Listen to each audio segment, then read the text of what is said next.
Welcome to Golf in the Cosmos, where physics meets the fairway and the universe takes a swing at your mind. I'm Kevin. This is Andrew. Hey, everyone. How you doing? Good. It's been a busy week for me, but love it. You know, can't help but love being busy. Yeah. You know, we're wearing our cashmere sweaters. Check it out, the new Cosmos drop. Oh yeah, eagle. It's an eagle putting a golf ball in a hole on the moon. Yeah. So, yeah, get your head around that one. You know, if you cared about bogeying, then think about the eagle putting the golf ball on the moon. You know, might help you out. But yeah, 100% cashmere. It's pretty. These are pretty comfy, man. Yeah, we were cozy out there. It was like a cloudy 60, 58 degrees, and I felt super cozy. Really good product. Yeah. Check it out, guys. It'll be on the website soon. But yeah, we played 9, right? Yeah, we got 9 in. Yeah. With a fun twist. Very fun twist. Yeah, Andrew played with 2 clubs, and I played with 14 clubs. Yep. All I had was my 3-iron and a putter. Could have just gone out there with the 3-iron, but you know, the story is that my clubs were in the car, and my wife took them to her job, and next thing I know, I'm on the golf course with just the extra clubs that I had in my apartment. Well, we had been wanting to get content like that. Yeah, we were forced into it this time. I'm almost happy that it worked out that way, that you're like, hey, man, my clubs are gone. Yep. All I have is a 3-iron and a putter. I was like, perfect. We'll film that. I wasn't mad. I didn't have my golf shoes, didn't have glove. I mean, I had nothing, and it felt liberating for sure. I was kind of jealous, you know, like I was sitting there going, do I even need this wedge, you know, on a lot of shots? Yeah. So. I mean, it was interesting to watch you play while I was so limited. And I'm like, man, he gets to pick whatever he wants. And I was jealous. Anytime we had approach shots, I was like, oh my gosh, this would be a perfect pitching wedge or perfect gap wedge. And I'm sitting there and I'm just forced to hit the 3-iron. Well, it was interesting because me as a 9 handicap and then you as a +2, we were like tied after 5 holes, and I'm sitting there questioning everything, going, dude, he's playing with a 3-iron off every shot, and I can't even keep up. Like, I'm about to lose. Yeah. I think I ended up winning by 3 strokes on the 9. Yep. Just purely by, I actually had to step up and I got a birdie. I started playing kind of well. I closed out okay with birdie par, but yeah, I think something happened in the middle of the round where you warmed up, of course, but also you were taking a different approach with the club you had in your hand, because you go, just like Andrew's having to hit his shot with his limitation, I have to hit my shot with the decision that you ended up limiting yourself with, essentially. Right. I didn't let myself think like so many, I feel like amateurs fall into, well, I have 14 options. So like, oh, this is the yardage. So that's this club. Like that's the answer. Right. I think what happens is you have 14 options in the bag, but what you end up getting around each shot is at least 2 options. Right, like you actually have to make a decision between 2 clubs on every single shot, because you could go 60 or 56, you could go 8 or 9-iron, and when you have that choice at all, it really makes it hard. Where if you took out every odd club, you would actually be able to just be like, okay, this is 150, I only have a 7, a 5, and a 9, so I'm going to have to go 7 here because 9's not going to make it, 5's too much. So that actually, even if you just took away the even clubs, you would actually get in a similar position to where I was, having to not make a decision and just make a shot. Right. Well, no, it made me reflect on where am I using my brain power? Like, okay, am I thinking so much? Am I using so much brain power on like the side thing that you're not even doing because you don't have options? Right. So you're not wasting any brain power, and then you're just focused on what shot is best. Yeah. Where I feel like, you know, you can waste a lot of brain power on like yardage is this, that equals this. And it's like, wait, did you even look at the lie? Did you even look at like what is there, you know, what's the best shot actually? Yeah. Or are you just following like an equation that you pre-baked into your mind? Yeah, that you've baked in from years of playing. And years of shitty playing. Yeah. You know? That's why I really like the starting with trajectory, right? Of course, you look at the lie first to see what kind of club you can get on the ball. But then before you pick a club, it's like, what kind of shot shape and trajectory do I want to see here? And then your toolbox has the thing. And that's how you start. When you only have a 3-iron, you're only thinking that. I'm only thinking one trajectory, one shot shape, and what a point that's amazing is I hit every fairway. So I never unbelievable. At the beginning of the round, I was like, man, if I get in the rough, I'm not going to really be able to hit this club because there's so much grass and the face is so flat. Then I'm like, man, I'm going to hope I wish I had an 8-iron, but I never was out of the fairway. Right. So I was always had a clean lie for my second shot. 100% of fairways on 9 holes. Yeah. That's the first time I've done that in a long time. Yeah. No, it's really interesting. And I mean, we were almost saying during the round that like the driver, any missed fairway might take a stroke or two away. So it's almost like the 3-iron hitting 100% of fairways gives those back kind of. So we were thinking if you had 3 clubs, if you had a 3-iron, a putter, the putter arguably hurt you today, weirdly. Yeah. Because you were sometimes were off the green and you would choose to putt where it's like, you're getting such a good feel for the 3-iron. Why not just... Why not figure out how to hit a little chip shot with a 3-iron? Right. Yeah, it was just the 3-iron had so much heat off the face. Like something about the design and the length of the club, it would just go so fast that it was really hard to tap it. But around the green, I think it would have been really fun to just take the 3-iron. Well, imagine if you choke up and just do a little stroke. And thin it, start using the different parts of the club face to interact with the ball in a lighter or heavier way. Yeah. Because it's not like it's not like your putter like heated up. Like you didn't really give it a chance to. No. Because it's like you're now making this decision on should I go 3-iron or putter? So you're basically taking away from the exercise. Yeah, I started having to make a decision around the green, and it was. I really think you may have shot lower if you just left the putter and just went 3-iron the whole time. You're probably right. Yeah. That's kind of what we felt like because all of a sudden you're thinking about a choice. Take that out of the equation. Yeah, we want to remove the decision process to simplify the game to make a play happen. This is my tool. Yeah. So now, one tool. Right. How do I get the ball in the hole with this tool? Yep. And it was cool. You avoided all bunkers. That was my worry. I was like, if he gets in a bunker, that's going to be hard to get out with a 3-iron. Like, he's going to have to go backwards, potentially. There were times where the bunker was in between me and the hole, and I had to play, like, mini golf. I had to actually just be like, I'm going in the gap. And it was a eye-opening thing because that's kind of what you should do sometimes when you're in between a bunker and the hole. It's like, actually, don't go for the hole, even though you have a 60. Because you want to avoid the bunkers because in reality, nobody is as good as the pros are.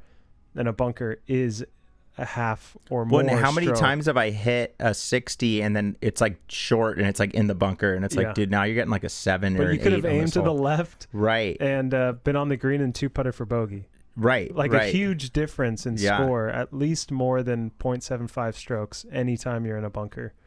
Like there's no way anybody's going up and down over 50%. And the pros, I think it's like 57% of the time they go up and down from a bunker. Interesting. Like it's really not a high percentage.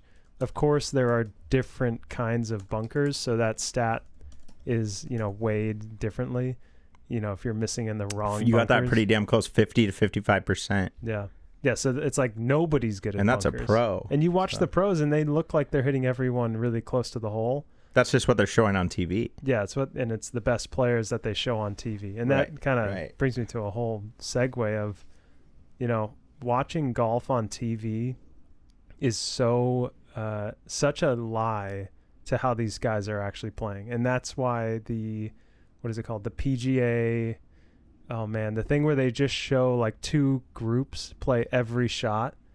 Right. What is that called? Well, it's like ESPN Plus. Yeah, like the ESPN featured Plus, groups. Yeah, featured groups on Thursday and Friday, especially. I think they do it on Saturday and Sunday, but you can watch a guy get to 4 over. Yeah, you can actually watch somebody shoot even par, 1 over, and it's like, oh, they're struggling here and there, but they're scrambling, and then they make a couple birdies. It's just a much more realistic, and I've always enjoyed watching those Thursdays and Fridays. Yeah, when you're watching the main feed, it's like they're just showing the guys who are on fire, who are already 22 under, and they're just gonna on Sunday pins they're gonna shoot 2-3 under, and they're just playing perfectly, and it's fun to watch like Scheffler do that. I didn't get to see any of his round today, but I guess 9 under is pretty incredible. Well, I mean, his front 9. So the American Express is happening right now. I watched his first 8 holes and he birdied 6 of them. So I mean, Wow. it was pretty impressive. I was like, this, the word on the street is like he has no rust. That's what the writers are saying. No rust. He's back. We all had that anticipation. It's like, well, he's not gonna like play that well. It's his first tournament of the season, but he's just so locked in. I now, like, my new take is like Scotty Scheffler is gonna break Tiger's records, because if he comes out to the first event of the year playing like that, birdieing the first 6 holes of 8, finishing -9 on the day, I mean, this guy is on a mission to beat Tiger's records. They showed a nice stat that like the first player to 19 wins, or the shortest time to 19 wins, he passed Tiger on that. Wow. So it's like Tiger, Jack, like a couple other guys, but the quick from first win, it's one of those stats that you can make a stat out of anything. But from win 1 to win 19, it's the shortest amount of time. Yeah. Wow. So it's like, okay, he's kind of on a heater. The issue is that I'm curious what Tiger's age when he did that. Well, Tiger got he got hurt, arguably from some working out with the Navy SEALs and stuff. He kind of got lost a little bit during that time. Yeah. When he could have been peaking more. So, and now with sports medicine, and you can see Vijay Singh made the cut. He's like 63 or something and made the cut last week. Yeah. So I don't know if the age argument works the same way as it used to. Yeah, like they're going to be able to play golf much longer than Tiger could because of the science. Right, and they can play at an elite level longer.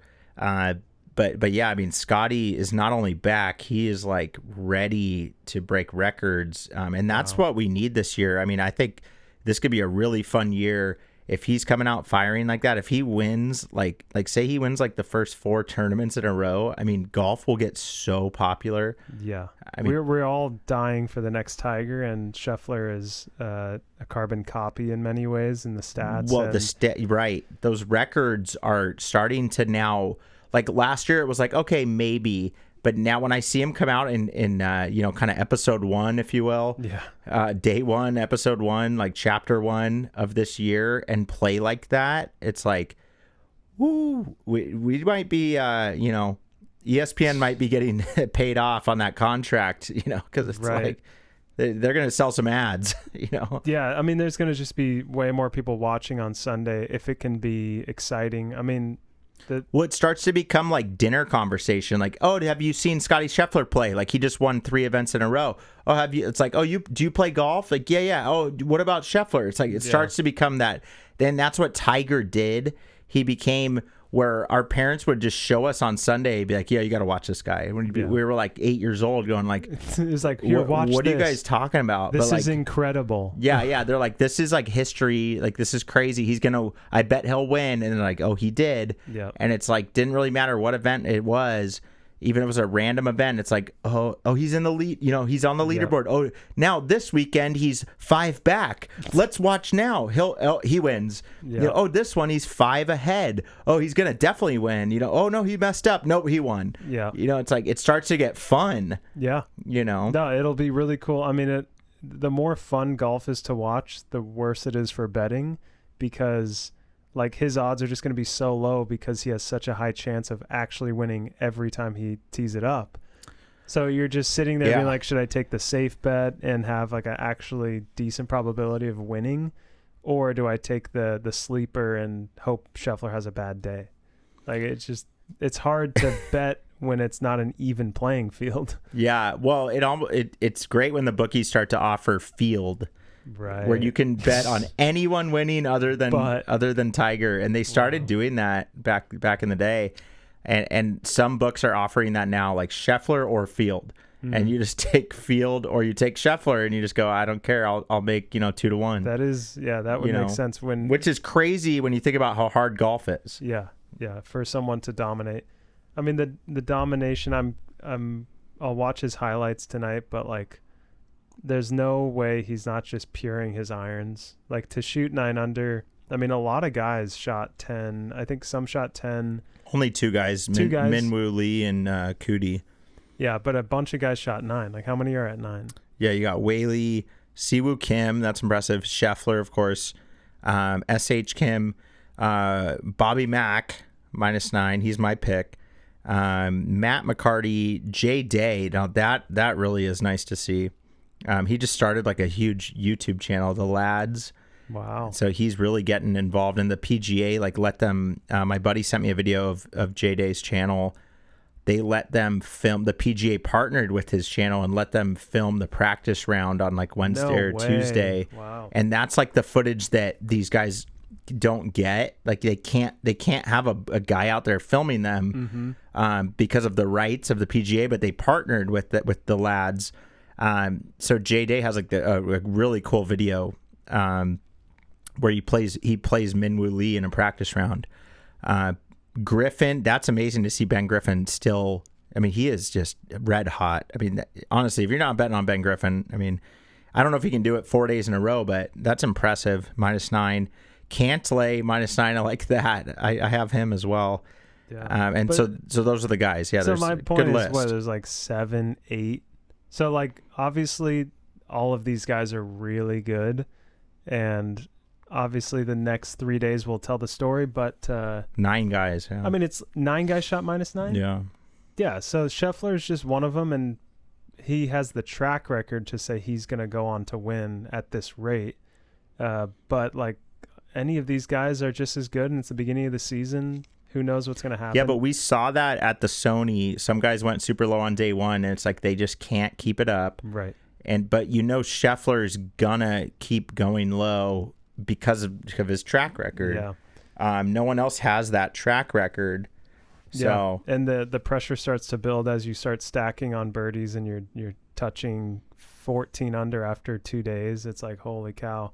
You wonder what they might do to the course to make it a little bit harder. It did rain today in Southern California. Yeah, but remember, this is an interesting tournament because they play 3 different courses, so you can't screw over people.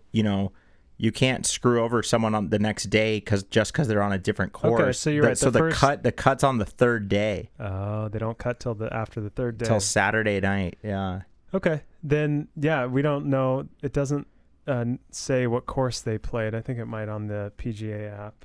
Yeah. Some played La Quinta. There's actually a pretty good spread of courses, but so Scheffler played La Quinta. A bunch of people played NT. Do you remember what that is? Yes. That is, I believe that's the Arnold Palmer. Wow.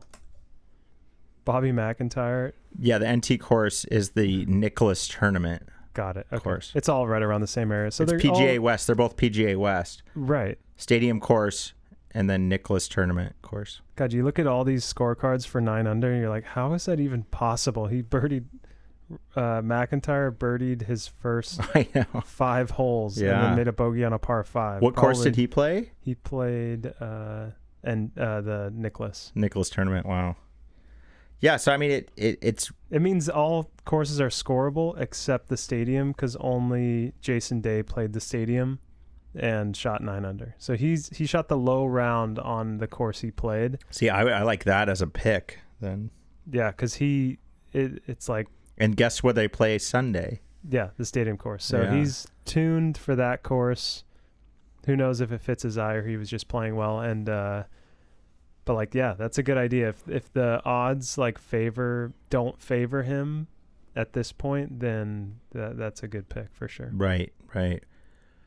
Well, and he doesn't have the track record like Scheffler to close out like that, so yeah, it's fun though with golf back. I know we started this pod and there was like not really golf on, and now there's a little more to talk about. Way more to talk about. It would be fun. and stuff but I kind of got I was watching probably too much, watching them on the range, and my first kind of 3 holes today I was like trying to do things they were doing on the range. Like they had all these like things set up.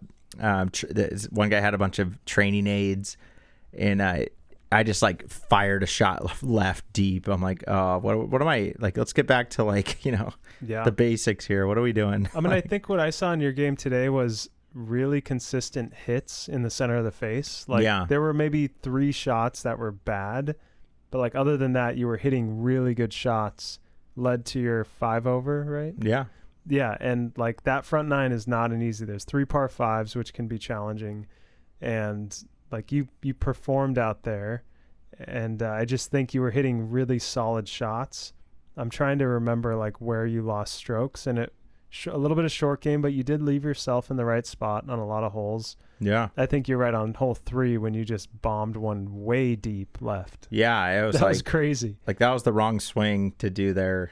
It was like I was at a driving range and it's like, dude, this is a pitching wedge. I want you to add a little more feel into that shot. And that's why I just encourage that idea of like stand behind the ball and see the trajectory, because then your body, no matter what you're thinking, if you have that trajectory in mind, it's like, well, that's not going to do that. You kind of have the equation that naturally comes out of you. So like, I don't know. I just think you're hitting really good shots with your driver. Like that was impressive. The sound you were getting, it sounded like you were actually turning your chest. You're actually compressing the ball and hitting through it to where you could get the extra distance, the extra 5 yards that is beneficial. Yeah, no, that helped the sphere, the swing aid, the sphere we have. Pro Connection sphere. The Pro Connection sphere helped a lot. Because I before I play now, I put the sphere in and I get a little swing feel.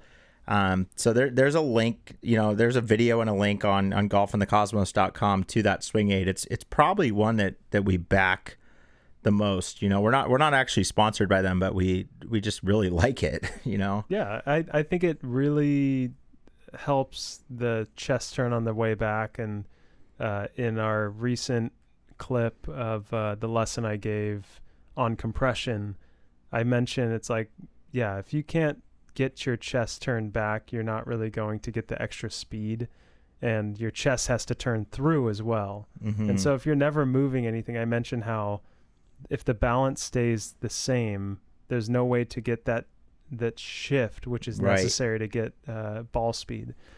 And so with the connection sphere, it's kind of like it just promotes things that don't even have to think about. It's just crazy that just having something in between your forearms can promote all that. Yeah. That drives all of these good things. Yeah. It makes it so you can't just swing with your arms, because your arms do not stay connected when you just swing with those. Oh yeah, everything's off. And you see that so much though out at the course. Yeah.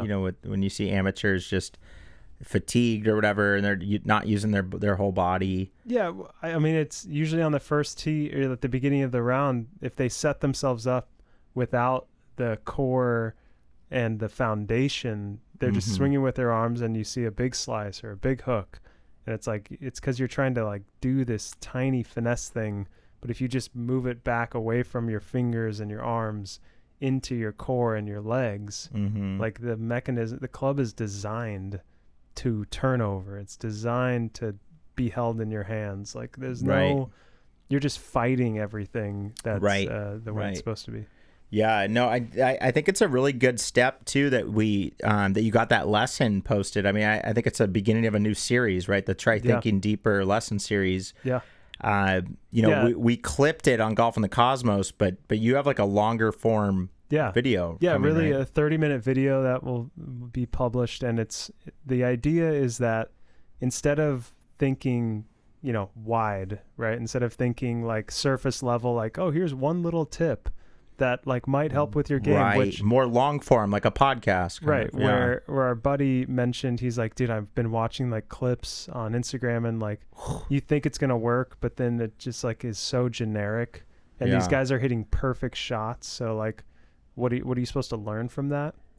And I mean, that's kind of what the short was, but like the idea is that you go into this long form video and you get the depth of the idea. Well, and it's like you're paying for a PGA lesson, which is either like $90 to $120 per 30 minutes. That's what they charge. Yeah. And you need that whole 30 minutes to really break it down, understand it in your head, and maybe pause it, do a little swing, and actually let your brain. These clips are so fast that it'll almost screw up your game. I mean, I think it happens to me, right? I mean, I watch clips, I walk in, I'm like, oh, this is going to be my new swing thought, and it's it's the meme. So the clips, I think, drive the meme of some guy in a bar doing a practice swing with his buddy. Have you seen those where it's it's like every golfer ever, and it's this guy in a bar, it's generic, but like this guy in a bar is like doing his practice swing. He's like, that's the feel you should feel when you're hitting the driver, man. And like those clips just drive that feel. And that's why you see so many people in public taking a little practice swing. Yeah. No, I mean, you should have seen me a couple months ago. I was telling my barber plays golf, and I'm like, dude, I think I figured it out, I'm like, after he cuts me, I'm like, so it's all about like this, the pretending there's like a chopstick in your hand and like not letting it hit you. And he's just sitting there, and he's like the blankest stare. He's like, for sure, man, we'll have a good one. I was like, no, you don't understand. Like, like this is it. Like, I think I figured it out. Like, and it's all just like, sometimes those clips work momentarily and stuff. Yeah. But no, I think you're onto something. I'm really excited actually for Yeah, I'm filming one tomorrow actually. Oh, that's great. With my caddy Brian. I'm gonna go to Costa Mesa. He has a track like a sim thing, and he's like, I can take it to the range. I'm like, perfect. Let's do it on a range where you get to see the ball flight and you get the numbers. So there you go. Yeah, the whole and you guys gotta remember, this guy's a +2, so it's like you can make fun of me in the comments all you want. Like I'm a 9 handicap. Like I do kind of suck. I'm working on it though. I'm trying to get that mental game in. But Andrew is actually a good golfer who could end up on tour one day, and has actually qualified for things. So yeah, I mean it's proof in the pudding when the Miller I gave a lesson to like 4 or 5 months ago, and his handicap is literally 2 strokes lower than where it was from working with you for 30 minutes. Yeah. From like one lesson. And it's not very economic for me to be that good at coaching because he only needed one lesson, and we got through so much. Yeah, you might be too good at teaching, right? I see what you're saying. Like, part of being a golf teacher is stringing them along a little more. Yeah, it's like don't just tell them the secret sauce. Slow. Like, we're gonna just do putting today. It's right? Like, no, I start everyone on the putting green. I go visualize the putt, and then I take them to the range, and so like it's the full picture. I see. Yeah. Well, I mean, no, that's an interesting point too. PGA professionals just string you along to keep getting that $90 per half hour. I mean, well, or are they actually genuine trying? But he'll come back to try to go 2 more lower. I mean, until he gets. That's the point. I mean, I sat in on a coaching my wife got in music, and as just a side point, like this guy was really good, and I'm like, yeah, you should go back, because you can always work on more parts of the song, or a new song. And in golf, it's like, let's dive deeper. And that's kind of that whole point of the name of the channel is like, guess what? You can go literally so much deeper. Try thinking deeper is the channel. Yeah. Okay, and it's like the whole point is like, guess what? You can go as wide as you want, but every extra step wide, you should take 3 steps deeper. Right. So. Right. No, yeah, and at the end of the day, all people just want to beat their friends. Yeah. Right. Like in their weekend games. So it's like, if you can help them do that, then they're gonna keep coming back. But to your point, right? I mean, that's not the goal, is to make a living off of giving lessons. But at the end of the day, that's why I think these videos are so good, is because you think that way, right? Because you're not doing it for the wrong reasons. So I'm really excited just to see where Try Thinking Deeper lesson series keeps going. I mean, I clip them, but ultimately, you have the long form, and I think that's, we'll see how many people those can help. Yeah, it's just it's really next level stuff. Right. We're just getting to the foundation of certain ideas that other people say the surface level. It's like, what's that thing that, and often the idea starts from someone bringing up like, oh, I thought about this idea of compression, right? Like, how do I compress it? I'm like, let's find the first principles approach of like, what is compression? In that video, I define it right at the beginning. It's like, it's squeezing the ball between your club and the turf. Like, we're actually compressing, like, everyone's seen the compressor viral videos where they literally put anything under a compressor and they turn it on and it goes and it compresses the hell out of it. Right. And it squeezes it to like nothing. To a pulp. Right. Yeah. And so it's like, okay, that's compression. So then how do we apply that to golf? And it was like, okay, we're going to like do that. But the ground is the bottom, the floor, and the club is that thing pushing it down. Well, and it's crazy how many amateurs don't even enter compression. They don't take divots. They're just lifting it completely, and it's like, oh my gosh. They don't take divots, and they like scoop. Especially, I see with like older guys, they get scared of ruining the grass, I think. And so it's like, hey man, grass grows. Yeah, grows back, man. Especially when you fill it with sand. So fill your divots with sand. And the sand has seed in it. Yeah, it's not just like beach sand. Yeah, if you guys didn't know, the sand that's in the cart typically has a little bit of seed in it. Yeah. That matches the grass. So some courses will tell you like, don't pour the sand on the tee box because it's a different grass. Yeah. This is for the fairway only. There's a reason. It's because there's seed in the sand, and then that, when it gets watered, it grows it back really quick. Yep. So it's okay to take a divot. I mean, what did you pay for? Yeah, you're paying for like the 12 feet of divots you've taken around. Mm-hmm. Yeah, I mean, I take a little more than that because I have a really... You compress it a little too much. I probably compress. Yeah, I probably over compress. I take it a little too far.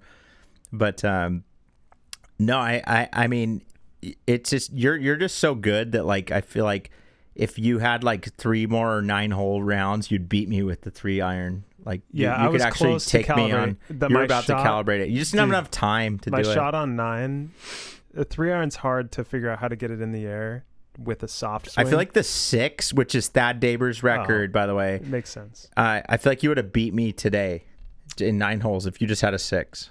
Yeah, because I actually didn't need as much distance as I had with the 3-iron off the tees. Like I could have gone, no par 4 would have been off limits with his record was 2 under 70. Yeah, on a par 72 with us, and he played with a 6-iron the whole time.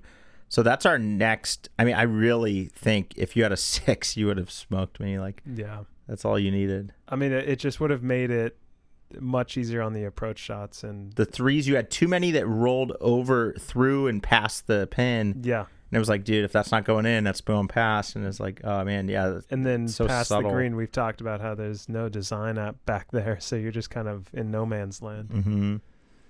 But it's too hard to get the 6. You could actually gauge it probably. Like, yeah, well, I could hit it low and deep, and then I could hit it high and soft, and like I can actually shape a 6-iron, so it would make shot shaping much more realistic. Where with the 3-iron, I was hitting bump and runs all day, and they just go too far. Yeah, I mean, a 3-iron's 18 to 23 degrees, so you're basically have a hybrid. Yeah. And then a 6-iron's 29 to 32 degrees. Yeah.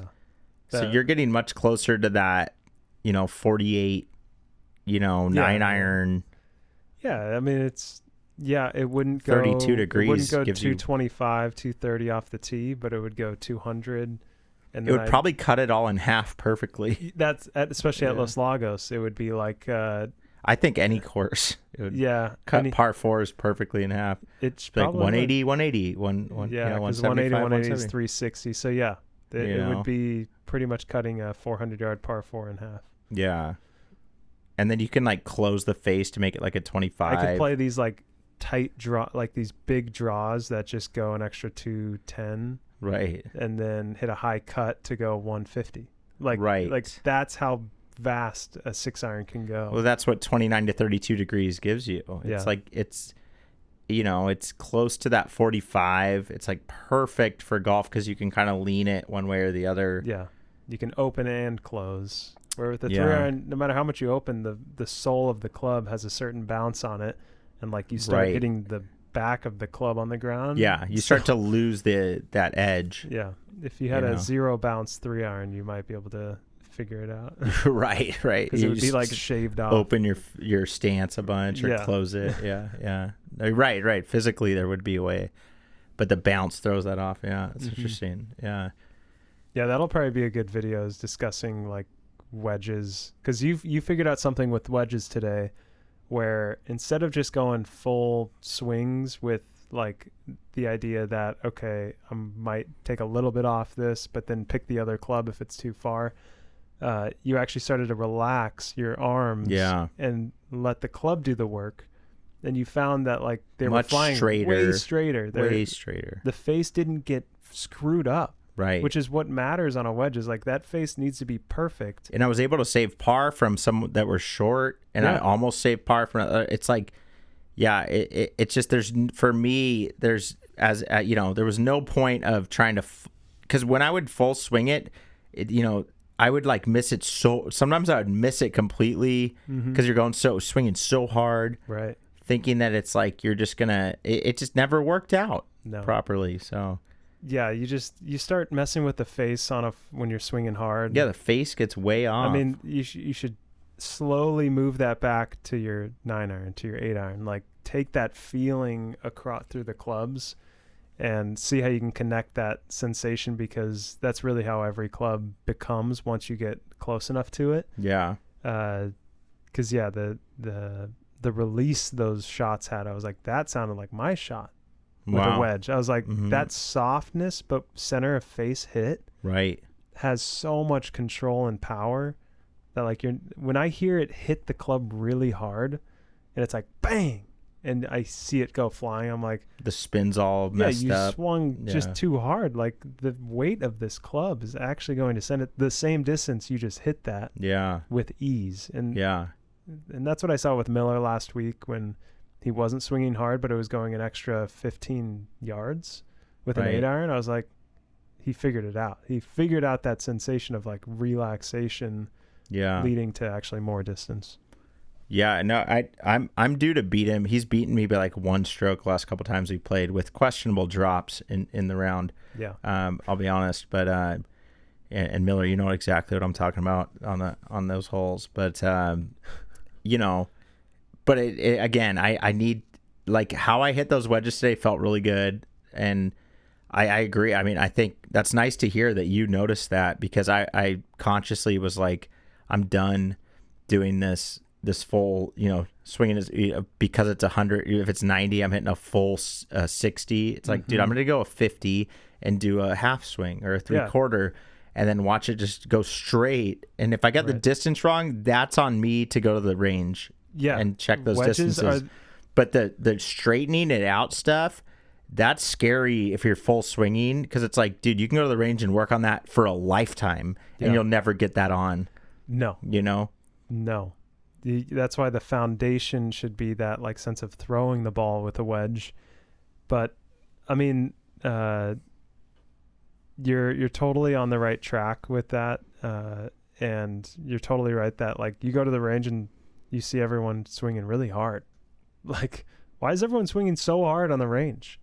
It doesn't produce any positive effect. You might even be using a trackman or whatever and be like, I got an extra 5 yards out of my 9-iron. I'm like, but the pin was 5 yards short of where you were hitting it before. Well, your video was really interesting on the ratio of launch angle and spin and ball speed. I'm sorry, ball speed and launch angle, because it was like, they're not, there's different ways to correlate them, in the sense of like, it's not just about maxing out both. Yeah. Like sometimes a lower launch angle, can help. Sometimes the swing speed can help. Yeah. The idea was that we should be able to have like launch angle. You need launch angle to carry a bunker in order to get the flight right, so it's not bouncing and rolling. And what we did was say, hey, we're going to lower the launch angle on purpose to gain some ball speed. So we're not going to care about the bunker there because we're on the range. Like there is no bunker. So how do we increase ball speed with a low launch angle?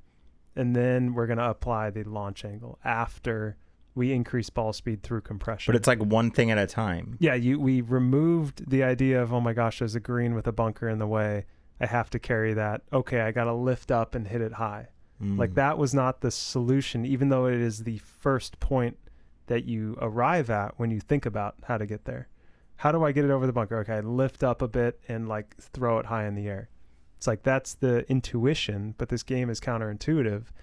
So we kind of broke it into two pieces where it's like we're going to hit knockdowns until ball speed is high enough because we're actually compressing and squeezing the ball between the club and the turf. And then all we added was an open club face at impact. And is what's going to send the ball higher. We're going to increase the loft of the club, but with the same sensation of a knockdown. I see. And then we saw both numbers go up. So we saw ball speed stay at that 100 miles an hour, and then we saw launch angle go up to 22 degrees for an 8-iron or something like that. So it's like we broke it into two pieces, and we saw a benefit of doing that. So it's just like on the range, you should try to break up your goal into multiple pieces. Right. You should not just see a goal and be like, how do I hit this shot? It must be one solution. It's like usually it's like you're doing two things wrong, actually. And it can be great to simplify it and say, let's do one thing first, increase ball speed, find a way to do that. And then once you have that ball speed, it's like, how do I just apply one extra thing on top of it to say, okay, let's get the launch angle up a little bit higher. Yeah. And that's what's cool about having the sim is like you can break down these things to instead of like be like your elbow's here, be like, well, let's work on this number by doing this, and be like, well, I don't like that shot. It's like, no, it's okay. This number first, then we'll work on this stat. Well, it's why now I know why, after playing on a sim a couple times, why the pros are as good as they are. Because over the last 10 years, sim tech has gotten so good. Well, that's what Freddie Doubles was saying on Spaces last night. We were on X last night. I didn't realize until he mentioned it. I was like, he's like, they won't shoot lower than -22 because they won't shoot better. I'm sorry, they won't shoot worse than -22 because they have trackmans. Yeah, I'm like, wait, what? Oh, yeah, I see. Like, it turns out you can do a repeatable thing with your human body. Like we are really good at training because of data. With the data to influence what you're doing, you can actually repeat the same thing over and over. We all wake up in the morning and make our coffee, right? Like that's a simple example of something we do every day, and we scoop 8 cups or whatever it is consistently. And these pros I just pour it by eye. Oh, you pour it by eye. But I usually on the same. You're like, you figured it out. Right. And you think, can, like you're close enough to make birdies here and there. Yeah. With your like, coffee. This is a damn good cup. Yeah, it's like I nailed it today. And then so every day you get a little better. But these guys do that with these numbers, and turns out they can go to the course and actually reproduce it. Right. Like that habit develops. At least like 3 out of 4 times or whatever. Yeah. At a certain percentage. But before you had TrackMan, you can't, it's all feel, so you really can't. Your coach would have to tell you yes or no. And he doesn't really even know. They're guessing, but also an experienced and good coach like I was going to mention, like I can close my eyes and listen to your shot and be like, that was good or bad. Right.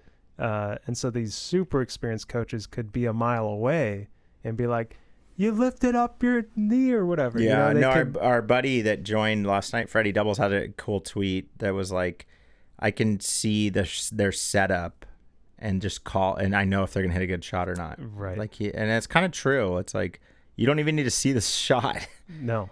And for putts, sometimes I'll miss it and I'll be like, that was the worst fucking setup I've ever had. I'm like, what do you think that's going to go in? Like, what do you mean, man? Like, Yeah. So you almost need to take a snapshot of your, like when you're at your setup and whatever, you do your breath. And then it's like, okay, if that feels off, it's like that it is going to be off. I mean, the fact that we filmed every shot today is going to be interesting to look back through once you edit the video. Right. Because like I'm going to see my pre-shot routine and be like, is it consistent? When was it Right. not consistent?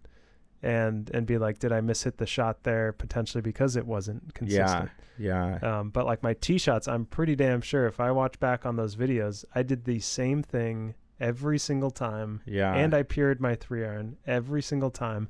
So it's like that. I'm going to take that pre-shot routine and take it to every single shot. No, and right. And that's just visual. I want to get like more data. Like I would like to do like some sort of breath monitor to see well, first and this goes back to Parbe because he wears his watch all the time. So heart rate, I would love to know. Like I would love to see on all of our shots, like if we could have a stat for heart rate, if there was a way of understanding, are we breathing breath rate, I guess. Right. I'm getting at. Yeah. And then the other thing I want to get, which I've now gotten a lot cheaper, is like you put this thing in your arm, the blood sugar monitor.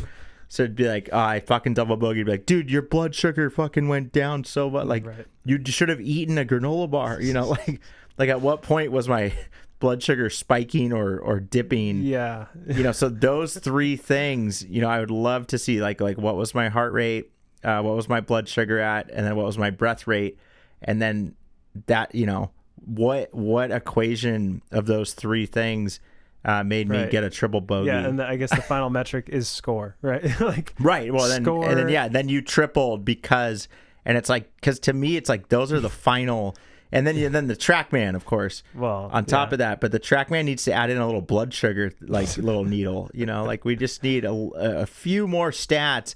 And then we might be able to just become full robots and play like perfect golf, you know? Yeah, I like that. I definitely like the heart rate. I've used that before. I've talked about that on the pod before.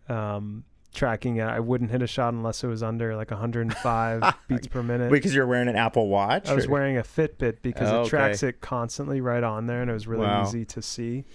That's funny. And so that kind of it's correlated with breath a bit. Totally. Yeah. Well, that's how I would fix it. It was sitting at 112 or 120 because I'm nervous, or I just walk to the tee and I'm like, and you know, and then it's like slowly drops, and now you can hit. It was like, it was cool. I'm telling you, add in blood sugar with that, and then you know, and there's an app on the phone that connects to those things. Yeah. You see people with those little things in their arm or their leg. Diabetes, right? No, you don't even need it. You don't. I know you don't need to have diabetes. Well, but you can. They're so cheap now that.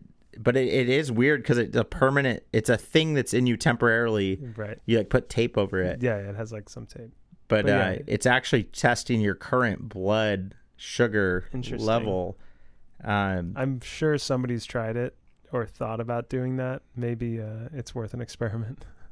Yeah, I might order one tonight and just put it in just to because I'm curious like what foods spike my blood sugar. You know, it's like it's a whole thing. I mean, it's a good thing to monitor. But I really want to know like what makes me double bogey. You know, like is it a blood sugar issue? Usually it's the brain making a bad decision, but maybe the brain's making a bad decision because your blood sugar. There you go. Yeah. Now we're playing 3D chess, which is real. I think we've all sat on like the 13th, 14th hole. You have after that hole, you're about to say to the group, "Man, we're almost done here today." You know, that comment that comes every round, somebody says it. Yeah. Right before that, you're struggling and you haven't eaten since hole. Maybe you haven't eaten at all, and you're just like losing it. And next thing you know, you make a double, and then you go, "Oh man, we're almost done." Yeah, right. I mean, that's why I feel like you had to focus on holes 10 through 14 or 9 through 14 or something. You noticed on your scorecard just a trend that you would start screwing up on 10, 11, 12. And you're like, okay, let's fix that. Yeah. By thinking about it. Right? I mean. Yeah, it's kind of like getting in front of it by bringing it to your conscious mind rather than letting the subconscious like force it to happen. Yeah. So it's like, I'm going to act upon this and be conservative on those holes because I know I par when I'm conservative. I might not birdie. It's crazy though. But your stats were saying that you go over par. Exactly. So you're like, well, let's fix that by aggressiveness. Because I know I can par. Yeah, because that aggressiveness leads to bogeys going over par on these 4 holes. Yeah, it's just a consistent. That was really an interesting insight that you found. Yeah, and I think a few rounds I was really focused on it, and I shot even par through the back 9, beginning of the back 9, and It was good. It was a good exercise. I've moved slightly away from that. But it really worked for a few months. Like I've noticed that you were like, okay, I parred those holes. I was like, okay, that's called like one step closer to, you're getting away from going over par. Yeah. Then the weather got bad, and I'm just like got over golf a little bit because. Well, we're getting. Winter. Listen, the PGA just restarted. They're Guess where they are? California. So. If they're playing in California, let's follow go. The tour. That's something we learned. It was like, wherever the tour is, that's the best golf you can find. It's the best weather like in the world. If they're playing in your state that week, it's like, it's probably really good. Yeah.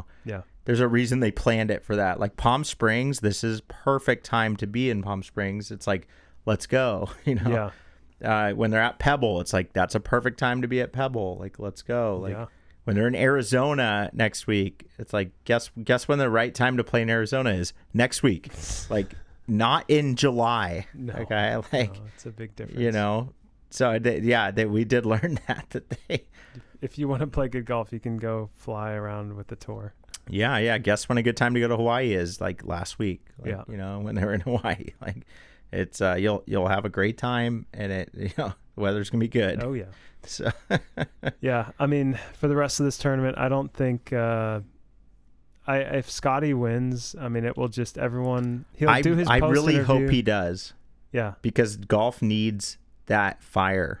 Yeah, I just think in the post-round interview, he'll be like, "Yeah, I was just hitting my blah blah blah really well, and the putter was hot, and that's." Oh yeah, no, he'll never be like Tiger on the microphone, but that doesn't really matter as much because it's like. If you're breaking Tiger's records, then that gets people's attention, and we just need if he actually can win one of one, then it's like, then the conversation starts of like, could he win every tournament of the year that he plays? Could he do 2 of 2, 3 of 3? Yeah, that's what I mean. Like every single one he plays. Yeah, I mean, how long can the streak go? Yeah. Well, things start to get kind of fun and interesting, and you watch his odds start to go to like 2 to 1 instead of 3 to 1, and it's like, oh my god. How good is this guy? How and it's like this is the game we all all the listeners and stuff we all play it. Like how how good can you be? At this current moment too. And I was thinking about too, like he's playing with the new clubs, the new technology. Tiger kind of peaked out at a time when the technology was still a little bit. He was like hitting kind of older clubs further than everyone because he was stronger than everyone.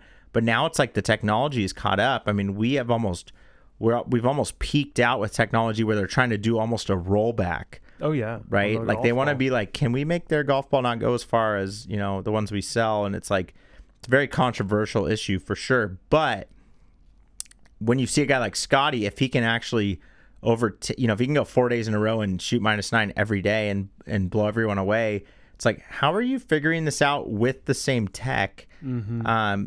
Everyone else seems to have this supposed advantage. It's called the cosmos. Yeah. It's called the mental game. Yes. Is all this is for these guys. Yeah, he solved it. Yep. You start to wonder, what has he figured out mentally? Right.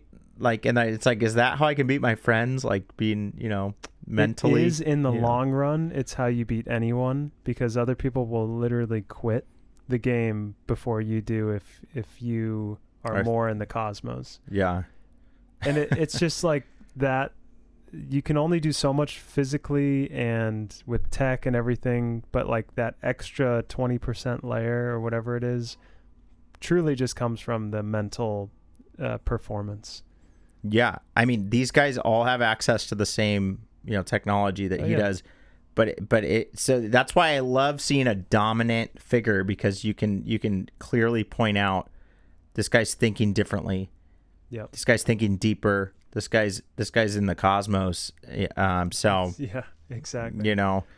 So yeah, we're stoked to see what happens this weekend, guys. Thanks everyone for tuning in. Check out the new sweaters, the cashmere sweaters. Oh, yeah. Real nice. Yeah. Comfy. Let me we got show it to the camera. Yeah, we got the eagle patch on the side. I mean, this stuff's pretty clean. And just going to be a little close-up of it. Yeah, we got the eagle has landed. It's a little blurry there, but... Oh, there we go. Yep. Nice. Yeah, Cosmos Golf in the Cosmos .com, guys. Thank you all so much for listening.